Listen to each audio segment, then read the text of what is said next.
Sean bienvenidos una vez más a este podcast / proyecto / ahora mismo está en un periodo de transición llamado Textos Lúdicos. En Textos Lúdicos primero lo intenté formar más como un podcast.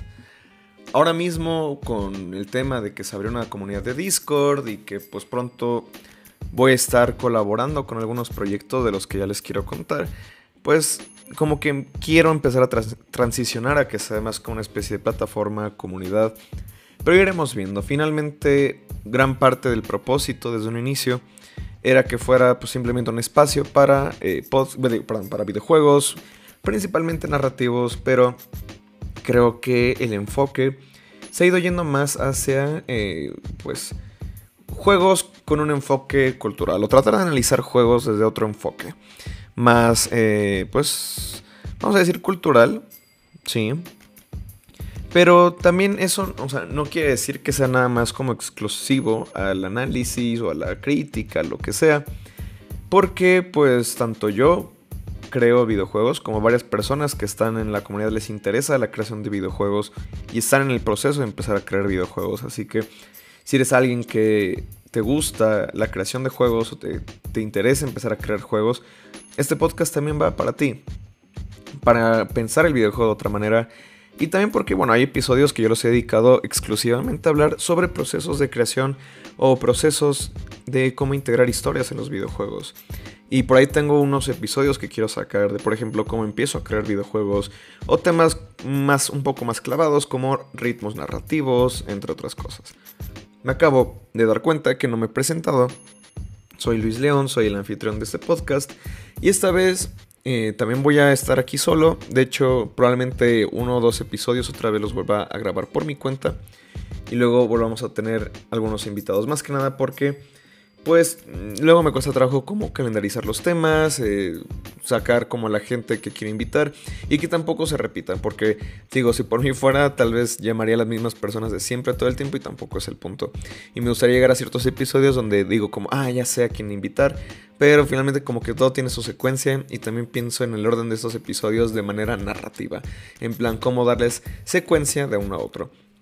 Sin embargo, el episodio de hoy sí es algo diferente y más porque tal vez pueda romper un poco con esa secuencia, ya que estos episodios honestamente los había pensado con una especie de relleno, pero también voy a abogar por esos episodios, porque bueno, si no, no los estaría haciendo en primer lugar. Y el otro punto que quiero sacar a colación es que pues mucha gente me ha pasado, y últimamente porque he estado conviviendo con ciertas personas que justamente están empezando a entrar en la creación de videojuegos, que no tienen a veces muchas referencias de ciertos videojuegos que por ejemplo para mí han sido fundamentales, que para mí han sido muy importantes en la manera en la que yo entiendo videojuegos. Y por ejemplo, una persona que es cercana a mí me decía, es que me gustaría tener esa lista de juegos o tener estas referencias. Entonces, esas clases de episodios que van a ser recomendando videojuegos independientes va dirigido a esas clases de personas. También porque honestamente son los episodios que menos me exigen hacer, porque simplemente voy a una lista de juegos que me han gustado y nada más tengo que improvisar un poco sobre la marcha de por qué me han gustado cada uno de ellos. Bueno, habiendo recopilado datos técnicos de cada uno de ellos, aunque muchos de esos los tengo en la cabeza porque, pues, ñoñeo extremo, ¿no? Antes de empezar me gustaría recordar que en el canal de YouTube, si solamente siguen el podcast aquí en Spotify, bueno, hay un canal de YouTube de Textos Lúdicos. La razón de por qué no hubo episodio la semana pasada fue porque justamente pospuse grabar a favor de hacer un stream que hicimos varias personas de la comunidad de Textos Lúdicos. Bueno, éramos 4, creo que se iban a unir 2 más, al final no llegaron, pero nos pusimos a jugar Tabletop Simulator mientras hablábamos de juegos que hemos estado jugando. Así que si no lo han revisado o incluso si están escuchando esto en el canal de YouTube, pues vayan a revisarlo si les interesa. Ahorita mismo lo planeo hacer cada mes, más o menos, y tal vez ir analizando como juegos en vivo, no sé, ya iremos viendo. Pero sin más, empecemos. Yo creo que el formato de cómo planteo hacer esto es: entre juego y juego va a haber como una cortina musical, cortinilla. Y pues nada, tampoco van a haber spoilers, quisiera aclarar eso, entonces no se preocupen. Entonces, esto es más literalmente dirigido a recomendar videojuegos que tal vez no hayan jugado o que tal vez hayan escuchado de ellos y no les habían dado una oportunidad. Tampoco es que vaya a hablar de juegos muy desconocidos, pero si en una de esas escuchan de un juego que no conocían o que no le querían dar una oportunidad y van a jugarlo o lo compran, también eso me alegra bastante, porque finalmente esta clase de proyectos son para difundir el amor y dedicación que uno le tiene a esas cosas y que otras personas también lo puedan tener, compartir y pues encontrar otras personas en el mundo que compartan estos gustos como nosotros. Así que bueno, ahora sí, sin más, vamos a ello.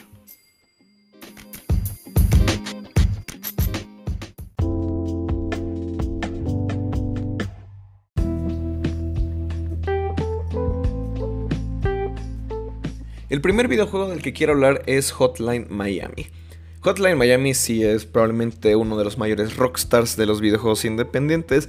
Tanto que, por ejemplo, alguna vez he escuchado a gente que habla de, de unos indies que son como los triple A de los indies, ¿no? Esos juegos que se volvieron muy populares y que pues tienen un gran apoyo por parte de publishers y que probablemente pues como que ya no van con ese espíritu indie de haz todo tú mismo, no tengo recursos, lo voy a publicar en itch.io, etc. Pero aún así Hotline Miami es un juego muy importante. Tanto que le dediqué un video en mi canal de YouTube hace muchos años, ya hace como 8 años, ahora que lo pienso, que se llama... Bueno, le dediqué un video al segundo juego, el Wrong Number. Ese video es muy controversial porque sí dije cosas que justamente con las que ya no estoy tan de acuerdo hoy en día. Si quieren ir a revisarlo, pues vayan a hacerlo.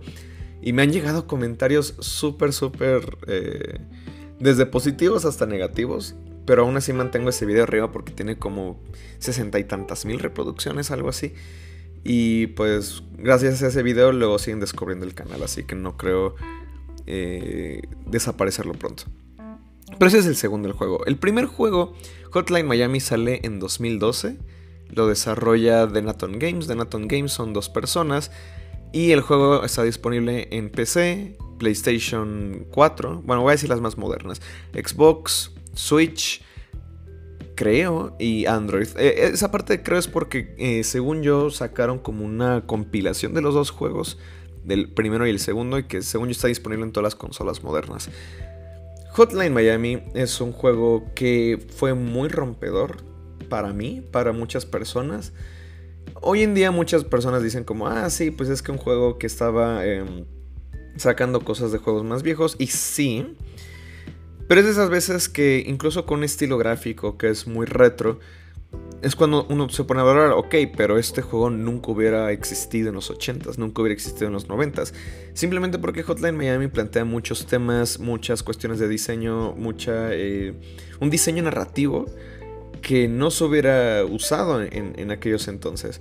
Quizá un poco de contexto para quienes no lo terminan de ubicar. Hotline Miami pues es un juego con estética retro, de pixel art, que se trata de un personaje que se llama Jacket, que te vas poniendo diferentes máscaras. Cada máscara te da habilidades diferentes y por ejemplo cada nivel se trata de que llegas a un lugar, tipo un bar, a un club nocturno, lo que sea, y te pones a matar gente. ¿Por qué? Porque las voces en tu cabeza te dicen que lo tienes que hacer, literalmente. Creo que no hace falta más como para justificar lo que está pasando.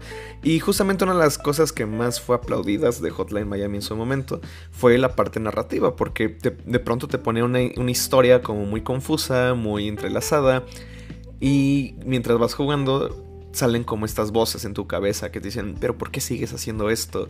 Tú podrías dejar de jugar, o bueno, tú podrías dejar de matar gente, pero te gusta matar gente, ¿verdad? Y luego empezaron a salir muchos análisis de sí, es que los jugadores somos violentos y no sé qué. Y juegos como Hotline Miami nos permiten sacar esos impulsos violentos y canalizarlos a través de la actividad de juego, etcétera, etcétera. Y lo que plantea Hotline Miami es como una deconstrucción de eso, porque rumbo al final, bueno, sin llegar a spoilers de la trama, más spoilers temáticos, que yo ni siquiera los considero spoilers porque es un juego que salió hace 11 años y a estas alturas creo que es muy sabido más o menos de qué trata.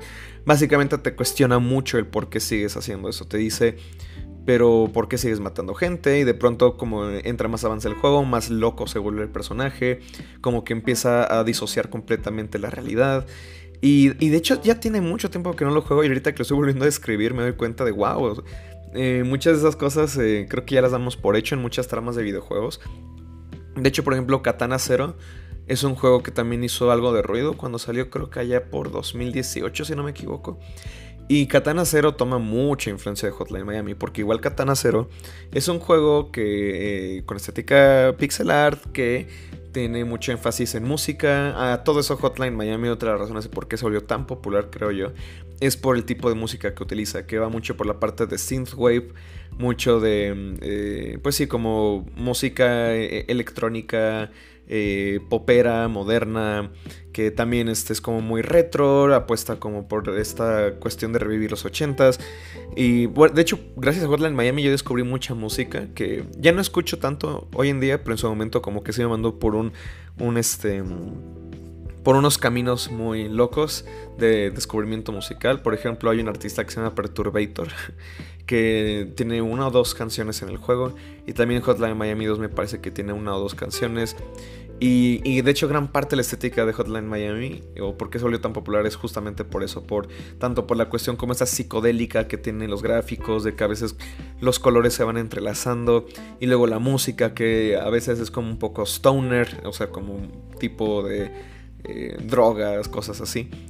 En fin, fueron creo que muchos factores que apoyaron a la fama de Hotline Miami. De hecho me sigo encontrando muchas personas hoy en día que me dicen, es que me encanta Hotline Miami, me gusta mucho. Y sí se volvió un juego que marcó una escuela. Y de nuevo, una vez leí un comentario que decía, sí, es gracioso como el juego que se inspiraba en lo viejo ahora se volvió la inspiración de otros juegos. Y finalmente es cierto, creo que en algún momento ya lo he platicado, me parece que en el podcast pasado, que la historia del arte y la historia en general es un gran remix, es una gran coladera, donde las cosas se van copiando entre ellas. Y bueno, yo creo que aún no tengo claro cuánto tiempo voy a hablar de cada uno de estos juegos, tal vez 6-7 minutos.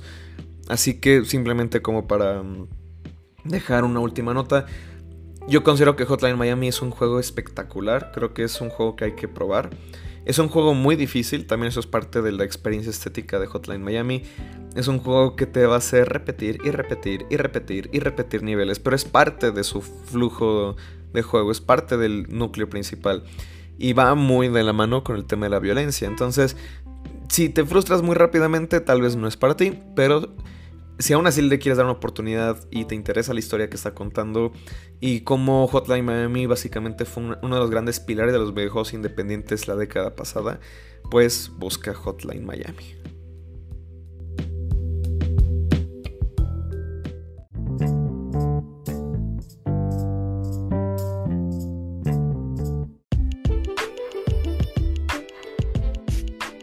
Este siguiente juego también es bastante conocido, diría yo. De hecho, creo que los dos siguientes juegos lo son. Pero Papers, Please es un videojuego que a mí me influenció mucho. Mucho, mucho. Papers, Please es un juego que desarrolla Lucas Pope. Sale en 2013. Lucas Pope es un diseñador de juegos y también programa y también hace arte 3D y también hace música. Y básicamente es un loco que hace todos sus juegos de pies a cabeza. Quizá con alguna ayuda, pero eso es como, o sea, es como el principal autor o el autor más importante de las obras que produce. Y de hecho tan importante fue que creo que fue en 2014, que Lucas Pope gana muchos premios en este festival llamado el Independent Games Festival, que para mí eso se volvió como una meta de vida. Yo dije, wow, yo tengo que llegar a ir al Independent Games Festival y ganar algo ahí y no sé, cómo completar este camino personal. Y de hecho gran parte de haber jugado Papers, Please, y bueno, tiene otro juego que se llama Return of the Obra Dinn, que no voy a hablar de ese juego ahora mismo, tal vez en otro episodio, pero los dos juegos los hace prácticamente él solo. Y eso me inspiró mucho a yo decir, bueno, voy a aprender lo más que pueda de desarrollo de videojuegos para hacer los juegos que yo quiero hacer por mi cuenta. Y entonces, pues sí le muevo arte 3D, le muevo algo de hacer música, le muevo a la programación, al diseño, al arte. Aunque hoy en día ya me he dado cuenta que pues si quiero que salgan las cosas pues, más rápido y sin perder tanta cordura, sí me debería apoyar con otras personas. Y actualmente pues sí estoy trabajando en proyectos con otras personas, pero ese es quizá otro tema que también es muy interesante, que tal vez sería bueno tratar en un episodio que quiero hacer de cómo empiezo a crear videojuegos. Pero bueno, Papers, Please. ¿De qué se trata Papers, Please? Papers, Please actualmente está disponible para PC, iPad, Android, básicamente dispositivos móviles. ¿Por qué? Por la interfaz, aunque ahorita vamos a ello. Papers, Please se trata de un oficial de aduana que estás en una... se me olvidó, pues en una aduana y estás sellando pasaportes. Entonces estás en esta aduana y de pronto te llegan personas que te dicen, oye, aquí están mis papeles, aquí está mi pasaporte. Pero tú como oficial de aduana tienes cierto reglamento que tienes que seguir. Entonces si el pasaporte tiene una incongruencia, tienes que negarles la entrada a Arstotzka. Que Arstotzka es una ficcionalización básicamente de un país de Europa del Este. Del Este, sí. Arstotzka no existe, de nuevo, pero el juego hace como mucho hincapié en que te des cuenta que es como está tomando lugar todo durante la Guerra Fría. Y hay momentos donde justamente salen como terroristas, no terroristas, grupos que están en contra del gobierno y pues como toda esa parte de que está como esta parte del mundo, esta otra parte del mundo, etc. Papers, Please, ¿por qué se vuelve tan importante? Básicamente yo diría que por su diseño narrativo. Bueno, yo quizá como soy diseñador narrativo es lo que veo principalmente en todos estos juegos. Pero, bueno, a ver, primero que nada, el gameplay, todo lo que es la jugabilidad sí es adictiva, sí está muy bien planteada. Es un juego de puzzles muy bien hecho. ¿Por qué? Porque finalmente te llegan esos pasaportes y tienes que tener un gran cuidado en cada uno de ellos. Porque tal vez el juego se va complejizando mucho. Porque primero te dan un pasaporte. Ok, el pasaporte dice que viene de tal país, no lo puedes dejar entrar. El pasaporte ya expiró y la fecha no coincide, pues no lo dejas pasar. Luego el juego te pone escenarios más complicados. Por ejemplo, ahora tienen que presentar un pasaporte, una carta y una visa. Y tal vez los datos de la visa no coinciden con el del pasaporte porque el nombre es diferente. Y luego te empiezan a poner fotos que son de otras cosas y la foto no coincide y es una persona distinta. Y la foto no coincide con la persona que se para frente a ti. Y entonces como juego de puzzles es bastante entretenido. Y por sí solo es tan entretenido que de hecho el juego tiene un modo, un modo infinito que creo que nunca llegué a jugar.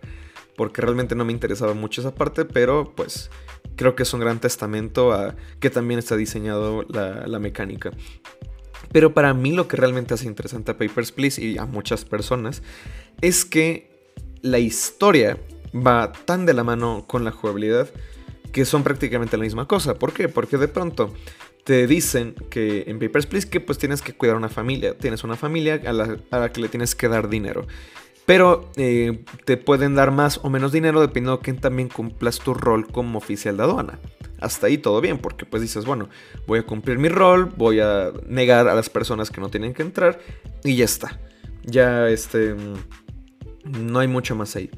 La forma en la que se empieza a complejizar aún más, una tercera capa, es que de pronto empiezan a llegar personas que te dicen, oye, yo sé que mis papeles están en desorden, pero si te doy una pequeña lana, que aquí en México es, te doy un poco de dinero, te soborno un poco, déjame entrar, ¿va? Y entonces tú tienes que medir, porque tal vez el dinero que te da compensa la multa que te van a poner por haber dejado pasar a alguien que no debiste haber dejado pasar. Y luego llegan personas que te dicen, oye, mis papeles no están en orden. No tengo dinero para sobornarte, pero necesito pasar porque no he visto a mi esposa en 3 años o en 10 años. Y entonces tú como jugador empiezas a tomar decisiones que pesan, al menos a mí me pesan. Justamente, bueno, yo Papers, Please lo conocí justamente por 2013 por Dayo. Que Dayo creo que hace un análisis de Papers, Please específicamente. Y algo que él criticaba mucho era que no se sentía como muy identificado con la familia. Y que pues como la familia es nada más un nombre, pues eso no le motivaba mucho a tomar una u otra decisión. Que es válido, pero es que también el tema de la empatía creo que va un poco más allá. Y al menos yo jugando Papers, Please decía, ok, pues yo me siento lo suficientemente inmerso en esta historia, en lo que me está planteando, que, el tema de la inmersión también es otra cosa muy, muy interesante, aunque la voy a tocar muy pronto en otro episodio que quiero hacer sobre poesía y videojuegos. Pero el punto es que, aunque Papers, Please tal vez no tiene como los recursos que tendría un AAA como para tal vez mostrarte el modelado 3D de la familia o no sé qué, pueda ser necesario para algunas personas, Papers, Please aún así pues logra generar estos dilemas morales. Y entonces con la simple acción que es sello tu pasaporte como aprobado o negado, estoy tal vez aprobando que una familia se vuelva a encontrar, que unos terroristas pasen a transformar el país, que no lo sé. Hay muchas situaciones en Papers, Please que de hecho llevan como a 34 finales diferentes, algo así. Hace mucho que no lo juego y tal vez debería hacerlo pronto. Pero, bueno, y quizá nada más para cerrar la idea de la interfaz. La razón de por qué está más principalmente disponible en plataformas móviles es porque pues tienes que estar arrastrando muchos papeles, muchas cosas, y es algo que se juega principalmente con el mouse en computadora. Entonces hace sentido que con el dedo sea más fácil jugarlo que con un mando de consola. Así que ahí está, Papers, Please es un juego que si no lo has jugado es uno de los juegos más vitales, yo creo que de la década pasada. Y se me hace fundamental en cuanto a jugabilidad, narrativa, diseño narrativo, lenguaje lúdico. Y bueno, muchos lo catalogan como Serious Game, que Serious Games es otra cosa que vamos a tratar pronto, que a mí no me gusta para nada esa categoría. Aunque incluso voy a dar una clase sobre ello, pero pues de hecho pienso abogar en esa clase por el no fijarnos tanto en la etiqueta de Serious Game. Así que sin más, vamos al siguiente juego.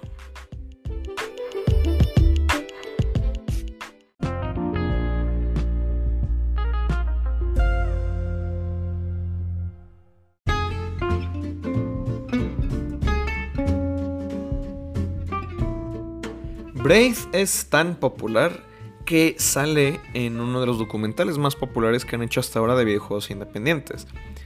Braid, B-R-A-I-D, es un juego que desarrolla Jonathan Blow y sale en 2008. El documental del que estoy hablando se llama Indie Game The Movie, que muy justamente ha sido ya muy criticado porque dicen es que, bueno, una persona con la que hablaba hace poco me decía es que es un mega comercial de Xbox. Yo cuando lo vi originalmente, cuando tenía como 13, 14 años, no lo vi tanto de esa manera. Para mí en ese momento fue como, wow, hay documentales de videojuegos independientes y los muestran como estas producciones artísticas.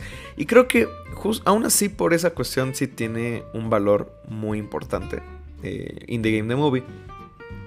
Pero también es cierto que pues están mostrando un panorama que no es tan accesible hoy en día, que ha cambiado mucho en cuanto a la producción de videojuegos independientes, etc. Pero bueno, hablando específicamente de Braid. Braid es un juego que, bueno, está disponible en computadora, en consolas de séptima generación. Y es ahí creo donde, bueno, ahora que estaba investigando para este episodio, vi que creo que va a salir una nueva versión de Braid, que me sonaba que iba a salir, pero no me acordaba honestamente hasta que lo leí. Así que tal vez es un juego que si ahora mismo lo quieren jugar, pues si no tienen computadora, bueno, una PC para jugarlo, tal vez sea algo complicado conseguirlo. Pero Braid, también ¿por qué es tan importante Braid? Tal vez de este juego no vaya a hablar mucho porque no lo tengo tan fresco, pero voy a plantear lo más importante.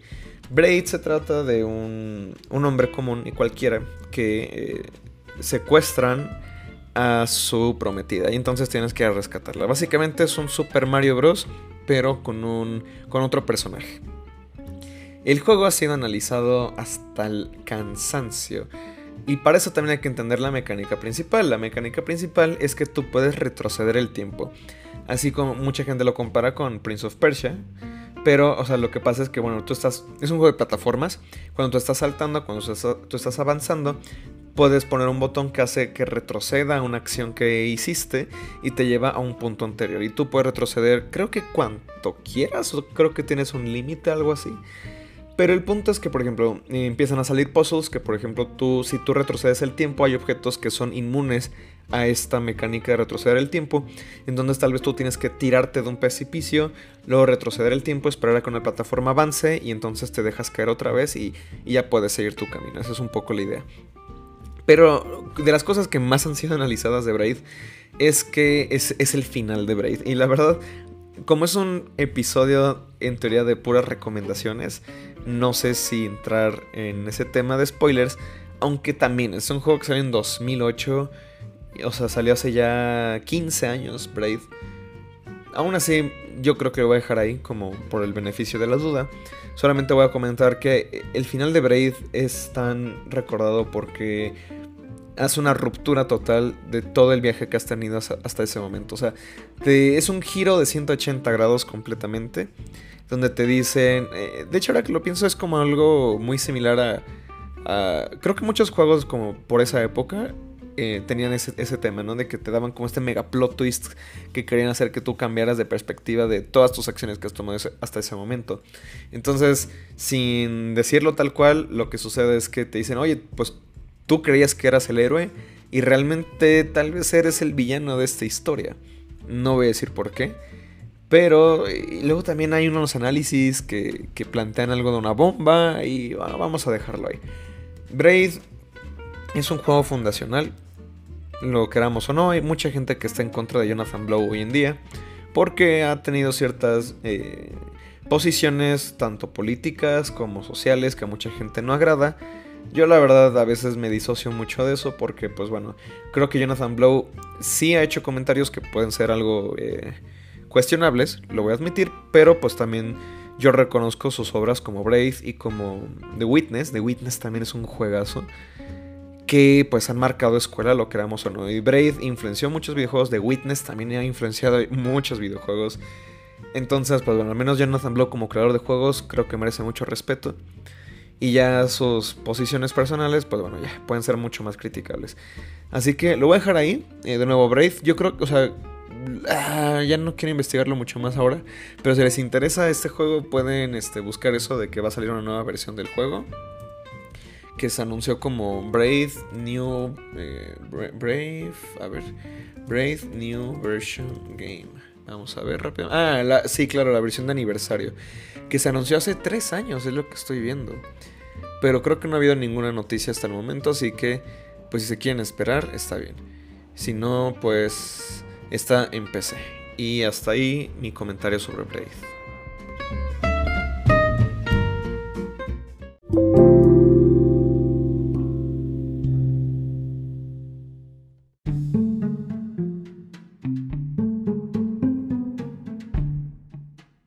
El siguiente videojuego del que voy a hablar es uno muy especial para mí.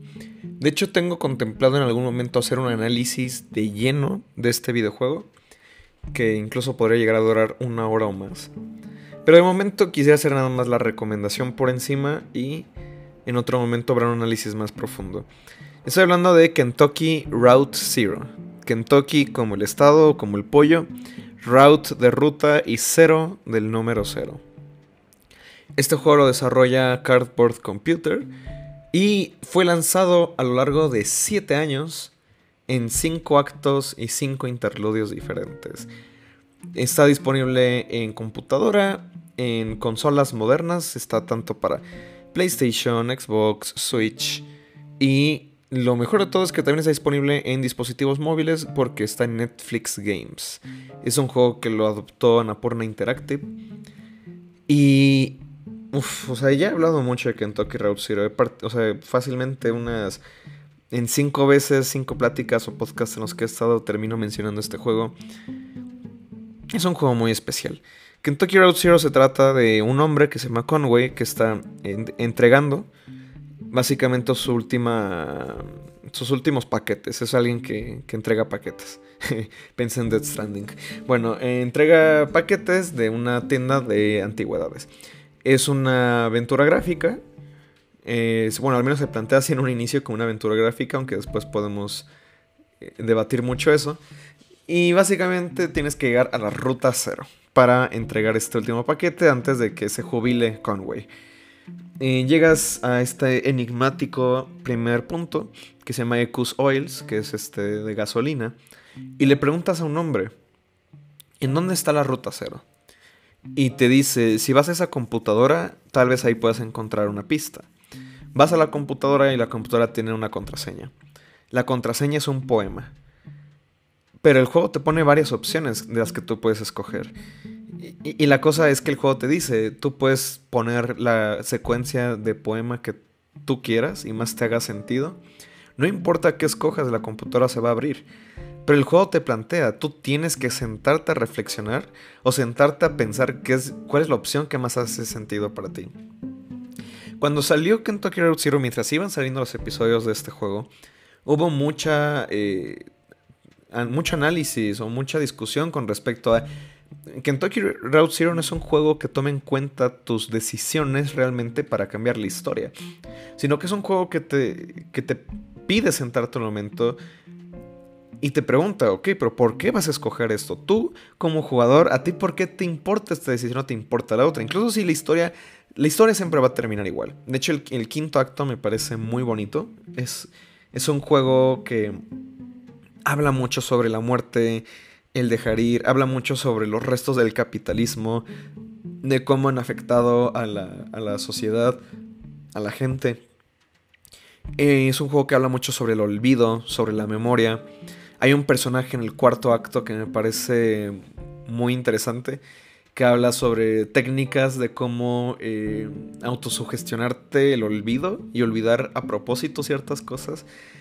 Es un juego maravilloso, se plantea como un juego de realismo mágico. Quien no conozca el realismo mágico, básicamente fue una corriente literaria, bueno, es una corriente literaria, pero tuvo como su auge en los 60s, por ahí. Gracias al boom latinoamericano, muchos autores latinoamericanos como Gabriel García Márquez empezaron a escribir estas historias donde la magia convive con lo cotidiano, pero no es una magia como tipo Harry Potter, sino como son eventos fantásticos que no pueden ser explicados, pero que para la gente que vive en este mundo no son nada fuera de lo común. Entonces son como cosas va más por lo poético y lo metafórico que por... O sea, en Harry Potter es como, sí, voy a sacar este hechizo, o en el Señor de los Anillos es este objeto que tiene mucho poder, muy mágico, es más épico. Eso yo creo que la gran diferencia. La fantasía es épica, o tiende a ser épica, y lo fantástico o el realismo mágico es más por lo cotidiano. Entonces, en una novela como 100 años de soledad, si no la han leído, es como, por ejemplo, estaba este personaje que se murió y un día regresó. Y es como, ok, y regresa y nadie le importa. O sea, no es un evento tampoco que sea como muy importante y todos lo aceptan como algo normal. O hay sucesos como que los hijos de unos personajes empiezan a nacer con cola de cerdo. O que hay un hielo que tiene propiedades mágicas. O bueno, no mágicas, pero... de nuevo, quizá a veces es difícil de describir el realismo mágico, pero Kentucky Route Zero, la forma en la que lo expresa es justamente a través de estas cuestiones como que de pronto los personajes están viendo una televisión y detrás de la televisión se abre una montaña y ahora puedes cruzar la ruta cero. O cosas como que de pronto puedes estar escuchando la radio y si sintonizas la radio en cierta frecuencia te va a decir a dónde tienes que ir. El Kentucky Route Zero también toma mucha influencia del cine. Por ejemplo, toma mucha influencia de David Lynch y también de estos sucesos que son como sobrenaturales en sus películas, pero que igual no es que llame mucho la atención estos eventos sobrenaturales, sino que se vuelven parte de esta cotidianeidad que viven dentro de esa ficción. Kentucky Route Zero hace mucho homenaje tanto al cine, a la literatura, al teatro, tiene mucho de teatro. De hecho, toda la presentación visual es muy teatral, en la forma en la que están escritos los diálogos, la forma en la que se presentan, la forma de los textos, la forma en la que divide, porque justamente los episodios se presentan como actos. Entonces empiezas el primer acto, el segundo acto, escena primera, escena segunda, y así sucesivamente. Y luego juega con las diferentes perspectivas que puedes tener dentro de un videojuego. Porque a veces sí estás jugando como Conway, pero hay una parte que cuando yo lo jugué como a los 15 años me voló la cabeza. Que era como llegas a un museo y tú, o sea, la perspectiva, la focalización que tú tienes es la de un guardia de seguridad que está revisando las cintas de lo que pasó anoche, pero tú estás jugando como Conway. O sea, tú controlas al personaje de Conway, pero el juego de pronto te pide seleccionar los diálogos de las personas que están viendo lo que pasó un día después. Entonces, de pronto se están como mezclando la visión de un pasado con un yo estoy modificando esto en tiempo real y se está volviendo un pasado. De nuevo, es un juego que se puede analizar hasta el infinito. Me parece... Actualmente es mi videojuego favorito. No me gusta decir como, tengo una cosa favorita. De hecho, sí diría que tengo varios videojuegos favoritos, no voy a mentir. Que lo voy a mencionar ahorita solo por si a alguien le da curiosidad. Es Kentucky Route Zero, es Deus Ex, el primero, el del 2000. Metal Gear Solid 2, Sons of Liberty. Papers, Please, del que ya hablamos, y The Beginner's Guide, otro juego del que voy a hablar a continuación. Pero eso, Kentucky Route Zero, pues de pronto te va mandando por este viaje donde, pues, se trata más sobre los personajes que encuentras en el camino. Casi la ruta cero fueron los amigos que hiciste durante el camino. Es un juego que me parece muy rompedor, que es muy metatextual y aún así es muy personal. Como que luego está esta parte de que a veces dicen es que si un juego o una historia de pronto se vuelve como muy filosófica o muy que trata de romper la cuarta pared y hablar sobre los propios medios en los que se están representando, pues deja de parte la emocionalidad o la parte subjetiva de los personajes. Pero Kentucky Route Zero no me parece que haga eso. Conway es un personaje en el que se adentran mucho. Sharon, que es un personaje que te está acompañando gran parte del juego. Junebug, que es una robot que tiene una parte en el tercer acto que yo creo que es de mis momentos favoritos jamás en un videojuego. Que lo voy a mencionar muy rápidamente. En el tercer acto te invitan a una taberna donde este personaje Junebug empieza a cantar una canción. Pero cuando empieza a cantar la canción, tú estás escogiendo los versos que ella está cantando. Entonces es una canción que tú vas construyendo junto al juego y junto a la cantante, que finalmente se vuelve un espejo de las cosas que está pensando el jugador o las que más les hacen sentido dentro de los versos. Entonces, todo esto sin mencionar también el gran homenaje que hace Kentucky Route Zero a los propios videojuegos, porque si bien pues sí mete muchas influencias de nuevo de otras disciplinas artísticas como el cine, el teatro, la literatura, también es un gran homenaje a los videojuegos de aventura, a los videojuegos de texto. Hay una parte en el tercer acto donde te encuentras una computadora vieja y hay personajes que están sentados alrededor que son referencias a esos primeros autores de videojuegos de ficción interactiva y de aventuras gráficas. Entonces hay un personaje que es Roberta, como Roberta Williams de Sierra. Hay un personaje que es Don, como Don Woods, Will Crowther, por ejemplo. Entonces, se llama Will o William, me parece. Pero son referencias a estos personajes. Y de pronto hay una parte en la que te metes en una computadora. O sea, tú estás jugando un juego en una computadora. Te metes a otra computadora y esa computadora está simulando la exploración de una cueva, haciendo referencia a Colossal Cave Adventure, uno de los primeros videojuegos, tanto narrativos como de texto, como en general. Entonces, Kentucky Route Zero reconoce este linaje y se posiciona en esta historia, en este canon del videojuego y lo continúa. Y a mí eso me parece muy bonito y que en lo personal la existencia de estos videojuegos me emociona mucho y me da mucha curiosidad y esperanza de pues qué más podemos hacer con los videojuegos. Pero bueno, tal vez esto sirve como un preview o un tráiler del análisis completo que me gustaría hacer de Kentucky Route Zero. También porque no me he dado el tiempo de rejugarlo. Lo he jugado como unas 4 o 5 veces. Y yo sí creo que tengo que rejugarlo una vez más mínimo antes de hacer este análisis. Así que pues bueno, cuando lo llegue a hacer, pues ya lo escucharán por aquí en Textos Lúdicos. Y pues pasamos al siguiente juego.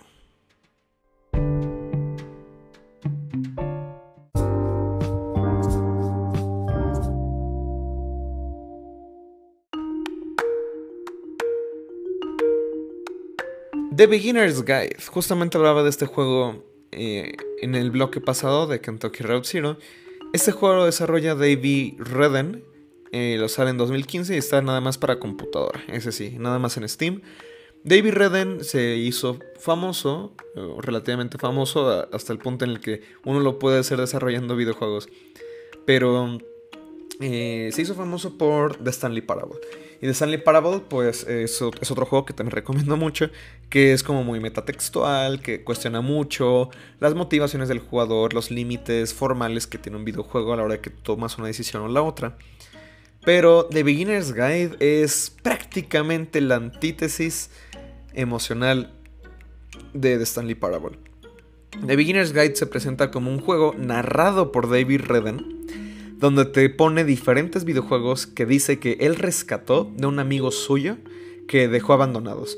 Y ese amigo se llama Koda. Entonces de pronto te hace un tour por todos estos diferentes videojuegos. Y es un videojuego extremadamente personal, emotivo, que es de esas obras prácticamente... O sea, en un momento se vuelve muy autobiográfico. No voy a decir en qué termina The Beginner's Guide, pero se vuelve muy aparente que Davey Redden está utilizando The Beginner's Guide para hablar sobre su propio camino como desarrollador de videojuegos. y sobre sus motivaciones para hacer videojuegos, sobre por qué hacer juegos que nadie va a jugar, por qué hacer juegos que son complicados de entender, que no siguen como esos patrones que que solemos seguir en videojuegos. Y de pronto te presenta juegos donde te dice, aquí la escalera, o sea, no puedes subir la escalera, pero voy a hackear el juego para que la puedas subir. O te pone un juego en el que tú estás atrapado en una prisión, en una celda, y te dice, tú estarías en esa celda durante 3 horas in-game. Y bueno, voy a tener que hackear el juego para que bajes, ¿no? Porque nadie va a estar 3 horas aquí. Y entonces el juego te pone estos microjuegos, o estos como juegos pequeños, es como una especie de compilación de cuentos cortos que tuvieran epígrafes o que tuvieran esta marginalia explicada por el propio autor. Y al final donde todo converge para que el autor haga como una especie de discurso sobre la creación de videojuegos. Es bellísimo The Beginner's Guide. Es lo que le llamarían un walking simulator, que ya he expresado muchas veces que no me gusta ese término, pero pues sí es un juego donde nada más caminas y tienes acciones muy mínimas, mientras David Redent como que te va narrando esta historia. Pero lo que se me hace súper genial de The Beginner's Guide, que también hace que sea imposible hacerlo de otra manera, como en una película o en un libro, no lo sé, que es algo que ya he hablado muchas veces y tal vez valdría la pena hablar en otro espacio sobre por qué los walking simulators simplemente no funcionan de otra manera que no sea en un dispositivo, en una obra interactiva digital. Es porque justamente tú vas tomando, o sea, tú vas sintiendo estas como mecánicas, tú vas tomando estos caminos y mientras tú vas caminando, vas interactuando, el juego simplemente va reaccionando a tus acciones. Y son acciones significativas. Hay un juego que te dice, aquí tú tienes que caminar hacia el frente y no puedes voltear. Y entonces es una acción muy pequeña, pero mientras te la va narrando te va explicando como lo que él quería hacer con ese juego. Y pues de nuevo, aunque es muy autobiográfico, muy personal, es un tipo de experiencia que no sería posible en otro medio. Y más porque pues parte de estas convenciones que se han vuelto muy propias de los videojuegos. Una que es la exploración en primera persona, que aunque hay tramos en películas que están en primera persona, pues esta navegación pues, se vuelve mucho más es algo que ha evolucionado en este lenguaje, por ejemplo, del first person shooter. O esas partes como de navegar por ciertos desafíos o interactuar con estos bloques, que si interactúo con este bloque va a salir un texto.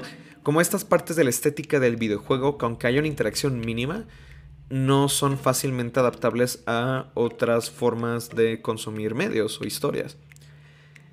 Pero bueno, The Beginner's Guide es un juego que me parece fundamental si te interesa crear videojuegos, o incluso si no te interesa crear videojuegos, porque habla mucho sobre la creatividad en general, habla mucho sobre el por qué seguimos haciendo las cosas que hacemos, sobre quemarnos, sobre, o sea, esta parte del burnout creativo, ¿no? De ya me cansé de hacer esto, pero aún así lo quiero hacer, pero ¿por qué sigo en este camino? Es un juego fantástico y que me habló mucho a mí cuando tenía 15 años, cuando salió el juego. Y que pues, me sigue hablando mucho en la actualidad. Entonces, y eso que no lo he jugado, tal vez lo debería volver a jugar, dura como unas 2 horas. Pero bueno, pasemos al siguiente juego.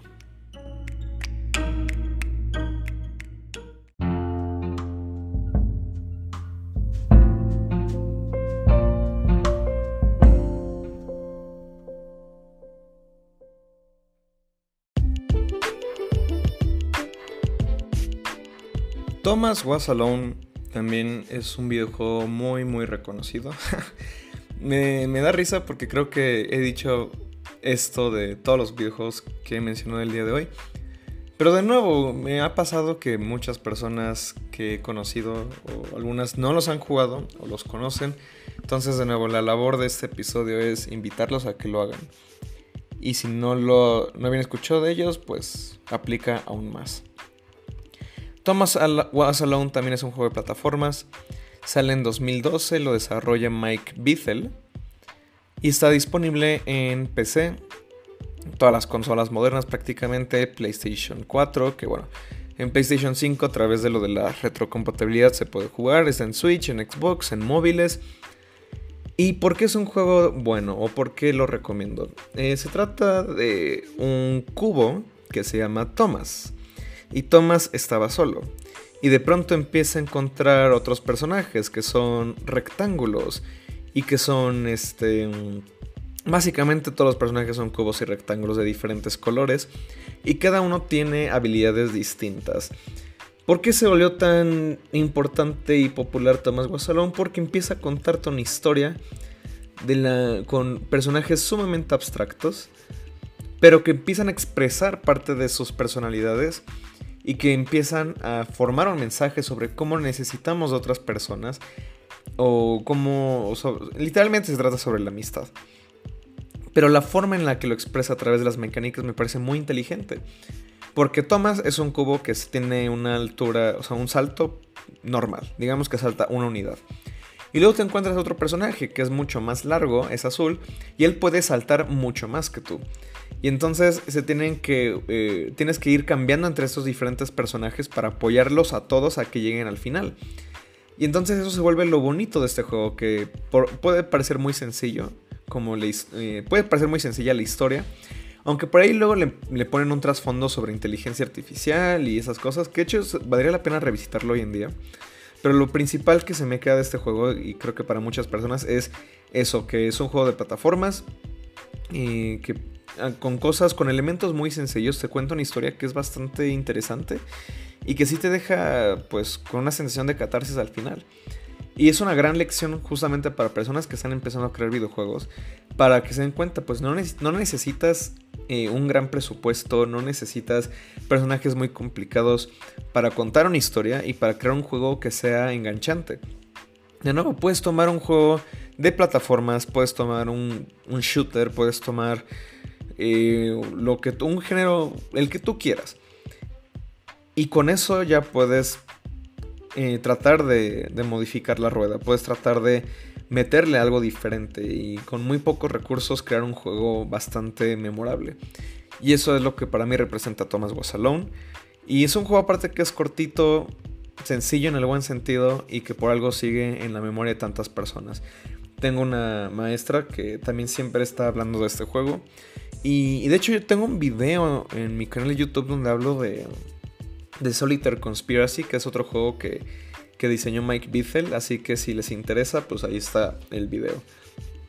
Mike Bithell ha creado otros juegos como Volume, como está este juego que se llama, que también es muy bueno, Subsurface Circular, que también lo recomiendo muchísimo.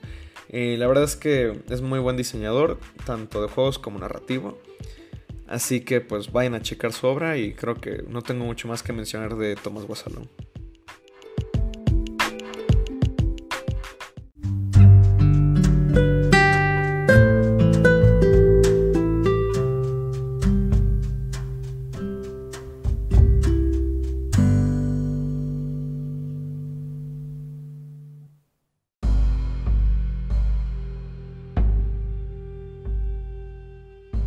El último juego del día de hoy se llama Before Your Eyes. Bueno, puede que este episodio lo escuchen en diferentes días. Y de hecho lo pude haber grabado en diferentes días, pero nada, todo lo grabé ahorita en un día. Before Your Eyes, Ante tus ojos, es un juego que desarrolla Goodbye World Games. Salió hace ya 2 años, no lo puedo creer. Y está disponible en computadora, en dispositivos móviles. Está en Netflix Games, igual que Kentucky Road Zero. Y lo anunciaron para PlayStation VR 2. ¿Por qué esas plataformas y por qué VR y de qué se trata Before Your Eyes? Primero que nada, Before Your Eyes es un juego en el que tú necesitas tener una cámara web, porque es un juego que detecta tus ojos. Cada vez que tú parpadeas, el juego avanza. Es un juego que se trata de que tú, o sea, primero naces, eres un bebé, y parpadeas y de pronto el tiempo avanza. Y vuelves a parpadear y ahora tienes 3 años. Y ahora tienes 5 años. Estás en tu primer cumpleaños. Y ahora estás con tus papás. Y ahora el perro se muere. Y ahora, o sea, bueno, lo del perro se muere, no sé, no me acuerdo si pasa. Pero el punto del juego es que empiezan a pasar todas estas cosas. Y la forma en la que tú interactúas con el juego es sí moviendo una cámara. O sea, como a través del mouse. Pero tú, cada vez que tú parpadeas, o puedes interactuar con algo o avanza el tiempo. Y esto es una mecánica de la que ya he hablado muchísimo, porque se me hace una forma bellísima, básicamente, de transmitir la idea de que la vida se nos ve en un parpadeo. Porque el parpadeo se me hace una acción que es muy, muy, muy innovadora para un videojuego, porque es tanto una combinación de... O sea, tú puedes controlar cuando puedes... O sea, nosotros podemos parpadear cuando queramos. Bueno, aunque luego he visto de personas que se les complica, o eso como que también me choqueó mucho cuando lo descubrí hace poco. Que, bueno, es más como cuando quieres guiñar el ojo, que hay personas que no lo pueden hacer. Que eso también se me hizo muy, muy interesante cuando lo descubrí. Pero bueno, Before Your Eyes, o sea, tú puedes parpadear cuando tú quieras, sí. Pero también hay un punto en el que pues, nosotros como seres humanos no podemos controlar el reflejo de que tenemos que parpadear cada X cantidad de segundos porque si no se nos van a secar los ojos. De hecho, ahorita estaba intentando no parpadear y parpadear involuntariamente. O tal vez sí voluntariamente. Bueno, da igual. El punto es que Before Your Eyes se me hace una narrativa muy muy bonita. Dura como unas 2-3 horas. Y pues sí, básicamente te pone en este punto donde te pones a revisitar la vida de esta persona. Y es que no sé si decirlo tal cual como de esta otra capa que tiene el juego. Pero creo que ya solamente con mencionar esta mecánica, creo que es suficiente para invitarlos a que lo jueguen. Yo solamente voy a decir que el final se me hace los mejores finales que jamás he visto en un videojuego. Porque solamente voy a decir algo. El final es muy emotivo. Se me hace muy triste lo que está pasando al final. Y yo empecé a llorar. ¿Y qué pasa cuando estás llorando? Bueno, al menos a mí, pues yo tengo que parpadear mucho más porque tengo que controlar el flujo de agua que está pasando por mis ojos. Y lo que pasa entonces es que como entre más parpadeas, más rápido empiezan a avanzar los eventos rumbo al final. Y se vuelve se vuelve un festival emocional súper increíble. Before Your Eyes es un juego que nunca voy a dejar de recomendar. Creo que es de mis videojuegos favoritos de los últimos años. Y eso que, bueno, desafortunadamente luego no tengo ya tanto tiempo de jugar a videojuegos, pero sí es una obra que me parece muy buena. De nuevo, tanto como caso de estudio de cómo llevar una metáfora a una mecánica y a una historia interactiva, como simplemente por el hecho de que lo jueguen y tengan este proceso de catarsis y digan, wow, la vida es corta y vamos a disfrutarla y vamos a exprimir lo más que podamos cada uno de nuestros días. Y sin más, pues dejo esto de Before Your Eyes aquí y vamos a pasar al segmento final.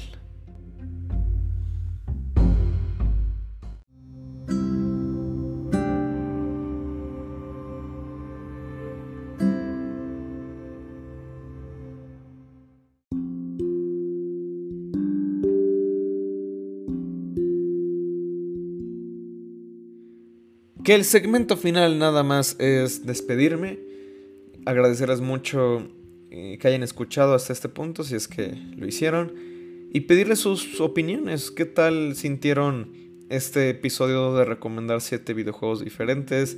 ¿Les hace sentido? ¿Les gusta? ¿No les gusta? ¿Prefieren que me clave un solo episodio a hablar de un juego en específico? ¿Prefieren los otros episodios donde hablo sobre temas más concretos? O no lo sé, sigo experimentando con esto.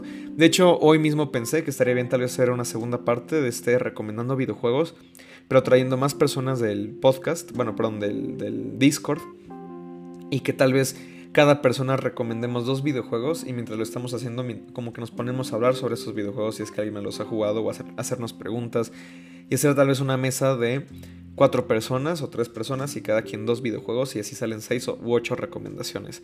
Que yo creo que sí, yo creo que ahora mismo que lo estoy diciendo, yo creo que sí lo voy a hacer para el recomendando videojuegos parte 2. Pero bueno, son esas cosas que salen mientras uno está haciendo otras cosas o solamente en la práctica de otras cosas, pues se nos ocurren estas ideas. Pero sin más, pues bueno, yo fui Luis León. Pueden encontrar las redes de Textos Lúdicos, tal cual buscando Textos Lúdicos en Instagram y en Twitter. Por ahí en las páginas, en los enlaces, pueden encontrar la comunidad de Discord para que pasen, le caigan y nos pongamos a hablar de cosas. Y pues nada, tengan un bonito día, una bonita semana, una bonita vida. Y nos vemos en el siguiente episodio. Muchas gracias.